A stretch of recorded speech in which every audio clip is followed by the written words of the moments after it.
எவ்வளோ பெரிய ராஜகோபுரம் பாருங்கள், 5 நிலை ராஜகோபுரம் அற்புதமாக கட்டியிருக்காங்க. கும்பாபிஷேகம் அடுத்த மாதம் ஜூன் மாதம் வர இருக்குது. அதோடைய தகவல்களை கேட்டு தெரிஞ்சுக்கலாம். இங்கே இப்படிலாம் இருக்குதுன்னு பார்க்குறீங்களா? இது உழவார பணிக்கு இன்றைக்கி ஒரு 300 பேர் வராங்க. ஸோ அவங்க அதோடைய சாமான்லாம் கொண்டு வந்திருக்காங்க, க்ளீன் பண்ணுற எல்லா விஷயமும் கொண்டு வந்துருக்காங்க. பெயிண்ட்டுலாம் அடிக்க போகிறாங்க போல இருக்குது. நம்ம உள்ளே போகலாம், சாமியை பார்ப்போம், இங்கே இருக்கிற அந்த சிவனடியாரை பார்ப்போம். ஃபஸ்ட்டு உள்ளே போய் சாமியை போய் தரிசிப்போம் வாங்க.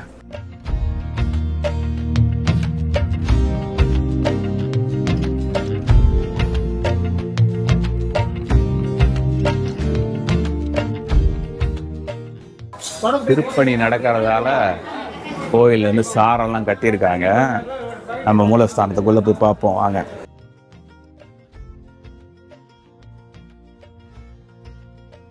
நந்தி பகவான் அபூர்வ நந்திகேஸ்வரர்னு அவருக்கு பேர். அருள்மிகு எட்டீஸ்வரர்.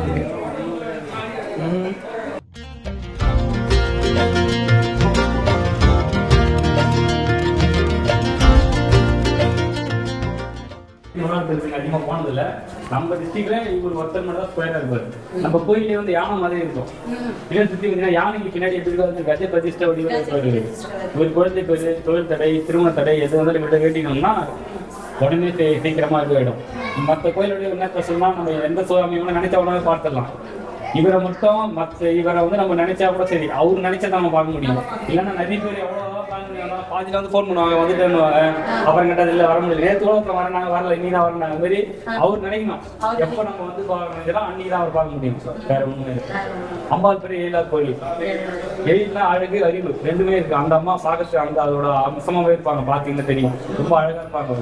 கோயிலுடைய பிரகாரம் கோஷ்ட தெய்வங்கள் ரொம்ப அற்புதமாக இருப்பாங்க. கஜபிருஷ்ட விமானம். கஜபிருஷ்ட விமானம்னா ஒரு ஆணையோடைய பின்பகுதியாக தெரியும். ரொம்ப அற்புதமான கற்றளி கஜபிருஷ்ட விமானம். கஜபிருஷ்ட விமானம் இந்த தொண்டை மண்டலத்தில் பல்லவர்கள் உடைய கட்டுமானத்தில் வர கற்றளியெல்லாம் கஜபிருஷ்ட விமானமாக இருக்கும். அது ரவுண்டு வழியில் இருக்க பாருங்கள், பின்னாடி அப்படியே ஒரு வளைவு செமி சர்க்கிள் மாதிரி இருக்குது பாருங்கள்.